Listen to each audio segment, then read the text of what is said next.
Joining us now for more on the president's decision to commute Roger Stone's sentence and the reaction from special counsel Robert Mueller is Ryan Goodman, a professor of law at New York University and co-editor-in-chief of Just Security.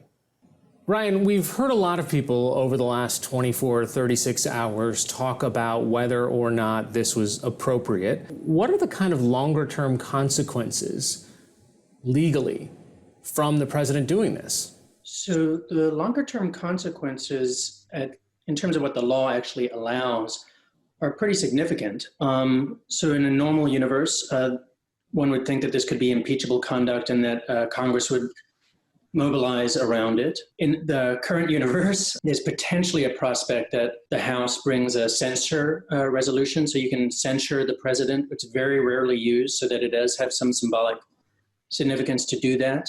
And lastly is one has to think about a future Justice Department. So a future Justice Department could look into this as an exercise of the obstruction of justice. Bill Barr, when he was nominated in his own hearing, said that a use of a pardon to get false testimony would be a criminal offense. Look, this is in the context of a pandemic, a re-election season. We've already been through an entire impeachment process. Does Congress have the stomach for this? Right, that's the word I was going to use, similar to, I was going to say, I don't think there's any appetite. There's no appetite on the part of Speaker Pelosi, especially given the situation that we're in, and we just ran through this. And now, with it being that close to the November election, there's a very sound argument that the voters will be able to decide for themselves. Why now?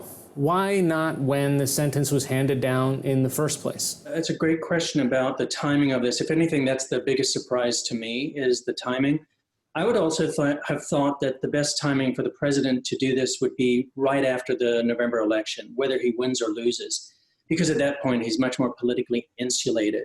And if the news reports are correct that his chief of staff and the attorney general both advised him against the commutation of the sentence, in part on the part of the chief of staff for political blowback reasons, you'd think he'd wait. Also surprising, the op-ed by Robert Mueller, who took great pains not to make any statements during the investigation, really after the investigation, feels strongly enough that he has to remind us of the felony convictions that exist. I do think he was trying to reestablish the record here, because in a certain sense, there's been so much disinformation about the entire investigation being a hoax, quote unquote, and he was basically rebutting that by saying, no, this was a well-founded investigation that resulted in multiple convictions. And the other part of the importance of it is Robert Mueller had to step up for the lawyers who served in his investigation because their names have been dragged through the mud when they were really,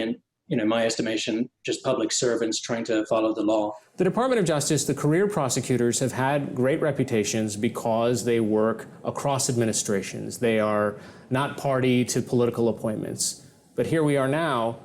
Is the Department of Justice's credibility at stake? I think so. I think this is a crisis at the Department of Justice. It really is antithetical to the entire purpose and structure of our institutions and the Department of Justice as applying the law equally and neutrally without favor to who might be the friend or the perceived political enemy of the president. And this pulls the rug right out from under a righteous prosecution of somebody who was convicted on all 7 counts of lying to Congress. And it pulls the rug also out from the jurors who committed their time and effort to deliberate at this trial, and wipes it away in a way that's just never been seen before. As some have said, President Nixon never did anything like this. That's why this is just uncharted territory. And the Department of Justice is rocked. Some have suggested that a normal attorney general would resign. I do think that's the kind of moment we're at, where it's that stark in terms of what's just occurred in the last couple of days. Ryan Goodman, co-editor-in-chief of the Just Security blog and a professor of law at NYU. Thank you so much for joining us. Thank you.